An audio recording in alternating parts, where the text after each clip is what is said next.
नमस्कार दोस्तों, Ashok Singh agree show में आपका स्वागत है। मैं हूं आपके साथ अशोक सिंह। कसौंधा को स्थानीय भाषाओं में कासुंदा, कसौंधा, कसौंधी या भौई आदि नामों से जाना जाता है। यह एक बहुउपयोगी औषधीय तथा झाड़ीदार पौधा है। भारत में सामान्य रूप से खेतों की मेड़, परती भूमि, सड़क किनारे और जंगलों में खुद ही उगता हुआ पाया जाता है। हाल के वर्षों में इसके औषधीय गुणों और बढ़ते इंडस्ट्रियल उपयोग के कारण इसकी व्यावसायिक खेती का रुझान तेजी से बढ़ा है। कसौंधा औषधीय और औद्योगिक दृष्टि से अत्यंत महत्वपूर्ण पौधा है। इसकी पत्तियां, बीज, जड़ें और फूल सभी भाग औषधि के रूप में उपयोग में लाए जाते हैं। जहां तक इसके उपयोग की बात है तो आयुर्वेद में कसौंधा को लीवर रोग, स्किन संबंधित विकार, पीलिया, कब्ज, बुखार, गठिया, मधुमेह और रक्त शोधन में उपयोगी पाया गया। इसके बीजों से तैयार चूर्ण का उपयोग फेफड़ों के संक्रमण और पेट के कीड़ों के उपचार में किया जाता है। जड़ों का काढ़ा भूख बढ़ाने, जोड़ों के दर्द और बुखार में कारगर माना जाता है। पत्तों का रस त्वचा पर लगाने से खुजली, दाद और फोड़े फुंसी में लाभ मिलता है। जहाँ तक इसके औद्योगिक उपयोग की बात है तो इसके बीजों से तेल निकाला जाता है जो साबुन, सौंदर्य प्रसाधन और औषधीय तेल बनाने में उपयोग में आता है। आज का एपिसोड इसी खास विषय के विभिन्न पहलुओं पर आधारित है। कार्यक्रम शुरू करने से पहले हर बार की तरह आपसे फिर आग्रह करना चाहेंगे कि इस वीडियो को पूरा देखें ताकि इसमें दी जाने वाली जानकारियों से लाभ उठाकर आप भी अपनी आमदनी को बढ़ा सकें। आप बिना अधिक देर किए आते हैं आज के विषय पर। देश विदेश में बड़ी संख्या में लोगों का रुझान औषधीय और प्राकृतिक प्रोडक्ट्स के प्रति बढ़ने से कसौंधा की मांग लगातार बढ़ रही है। आयुर्वेदिक औषधि कंपनियां इसकी पत्तियों और बीजों का उपयोग कई दवाओं में करती हैं। अंतर्राष्ट्रीय बाजार में कसौंधा के सूखे बीजों की मांग अमेरिका, जर्मनी, चीन और जापान में बढ़ रही है।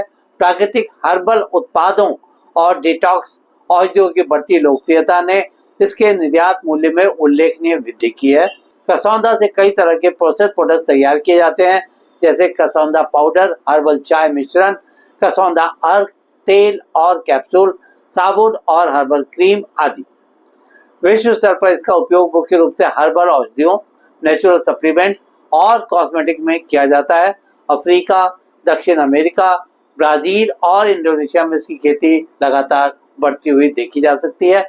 अगर ग्लोबल औषधि उद्योग की बात करें तो इसमें अब प्राकृतिक इनपुट की हिस्सेदारी 35% तक पहुंच चुकी है। इसमें कसौंधा जैसे पौधे अहम भूमिका निभा रहे हैं। WHO और अन्य संगठनों द्वारा पारंपरिक औषधियों के मानकीकरण को बढ़ावा देने से इस बाजार का विस्तार काफी तेज हुआ है। भारत में कसौंधा की खेती मुख्य रूप से उत्तर प्रदेश, मध्य प्रदेश, राजस्थान, बिहार, छत्तीसगढ़, झारखंड और दक्षिण भारत के तमिलनाडु तथा कर्नाटक में की जाती है। प्राकृतिक रूप से ये खरीफ और रबी दोनों मौसमों में उग सकता है। वर्तमान में भारत में लगभग 20 से 25,000 हेक्टेयर क्षेत्र में इसकी कमर्शियल खेती शुरू हो चुकी है। फार्मास्यूटिकल उद्योग के विस्तार के साथ आने वाले वर्षों में यह क्षेत्र दोगुना होने की संभावना है। कसौंधा की खेती के लिए गर्म और शुष्क जलवायु उपयुक्त रहती है। इसके लिए दोमट या बलुई दोमट भूमि बेहतर रहती है। बुआई का समय जून जुलाई में वर्षा आरंभ होने पर शुरू हो जाता है। बीज की मात्रा लगभग 6 से 8 किलोग्राम प्रति हेक्टेयर चाहिए। इसकी बुआई में कतार से कतार की दूरी 45 सेंटीमीटर, पौधे से पौधे की दूरी 30 सेंटीमीटर रखते हैं। इसके लिए सामान्यतः जैविक खाद जैसे गोबर की खाद पर्याप्त रहती है। सिंचाई केवल सूखे मौसम में करनी चाहिए। बुआई के 4 से 5 महीने बाद फसल तैयार हो जाती है। कसौंधा पर रोग और कीट अपेक्षाकृत कम लगते हैं, परंतु कभी कभी फिर भी समस्याएं देखी जाती हैं।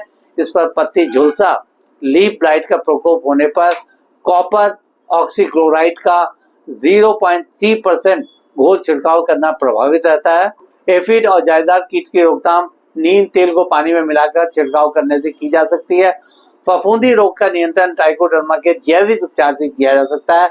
अब इसकी खेती में बरती जाने वाली सावधानियों पर भी गौर कर लेते हैं। अत्यधिक नमी या जल भराव वाली भूमि में खेती नहीं करनी चाहिए।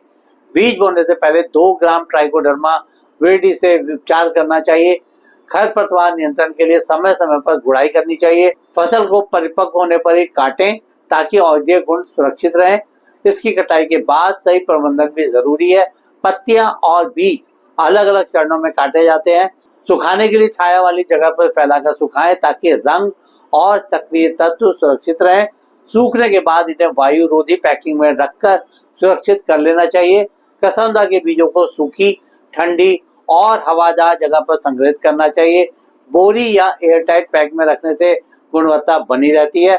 औषधि कंपनियां, आयुर्वेदिक औषधालय और हर्बल एक्सपोर्टर इसके प्रमुख खरीदार होते हैं। स्थानीय मंडियों और ऑनलाइन प्लेटफॉर्म जैसे इंडिया मार्ट, इंडिया ट्रेड आदि पर बिक्री की जा सकती है।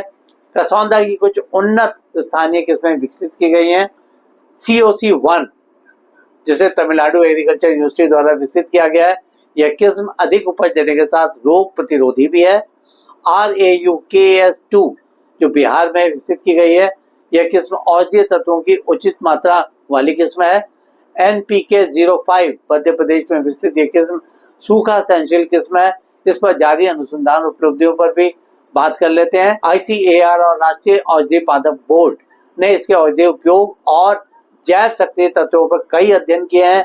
इसमें पाए जाने वाले एंथ्राक्विनोन्स और फ्लेवोनॉइड्स लीवर सुरक्षा और रक्त शुद्धिकरण में प्रभावी पाए गए हैं। कई शोध संस्थान इसे फाइटोफार्मास्यूटिकल फसल के रूप में भी बढ़ावा दे रहे हैं। अब इसकी खेती की आर्थिकी और लाभ पर भी चर्चा कर लेते हैं। इसकी उत्पादन लागत लगभग 25,000 से 30,000 रुपए प्रति हेक्टेयर तक आ जाती है। लगभग 10 से 12 क्विंटल सूखे बीज और 6 से 8 क्विंटल पत्तियां की प्रति हेक्टेयर उपज मिल जाती है। इसका बिक्री मूल्य 100 से 150 रुपए प्रति किलो सूखे बीज का रहता है। शुद्ध लाभ प्रति हेक्टेयर लगभग 80,000 से 1,20,000 रुपए तक मिल जाता है। कसौंधा की खेती के फायदे और नुकसान पर भी एक नजर डाल लेते हैं। जहां तक फायदे की बात है तो औषधीय और निर्यात दोनों बाजारों में इसकी मांग रहती है। इतना ही नहीं, ये कम लागत और कम रख रखाव वाली फसल है। वर्षा आधारित खेती में भी ये एक बेहतर उत्पादन देती है। अब इससे किस तरह के नुकसान हो सकते हैं इस पर भी गौर कर लेते हैं। इसकी उपज बाजार जानकारी के अभाव में बेचना कठिन होती है। अत्यधिक नमी से बीज गुणवत्ता प्रभावित हो सकती है।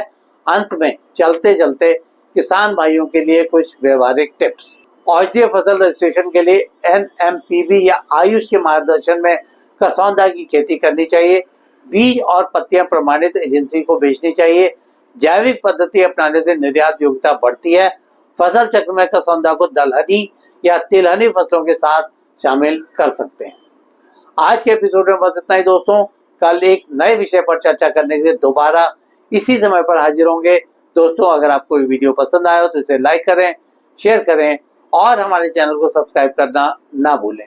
आपके पास कोई सवाल या सुझाव हो तो कृपया कमेंट बॉक्स में लिखें। हम आपके सवालों का जवाब देने के लिए हमेशा तैयार हैं। कल फिर इसी समय एक नए विषय के साथ आपसे मुलाकात होती है। तब तक के लिए नमस्कार।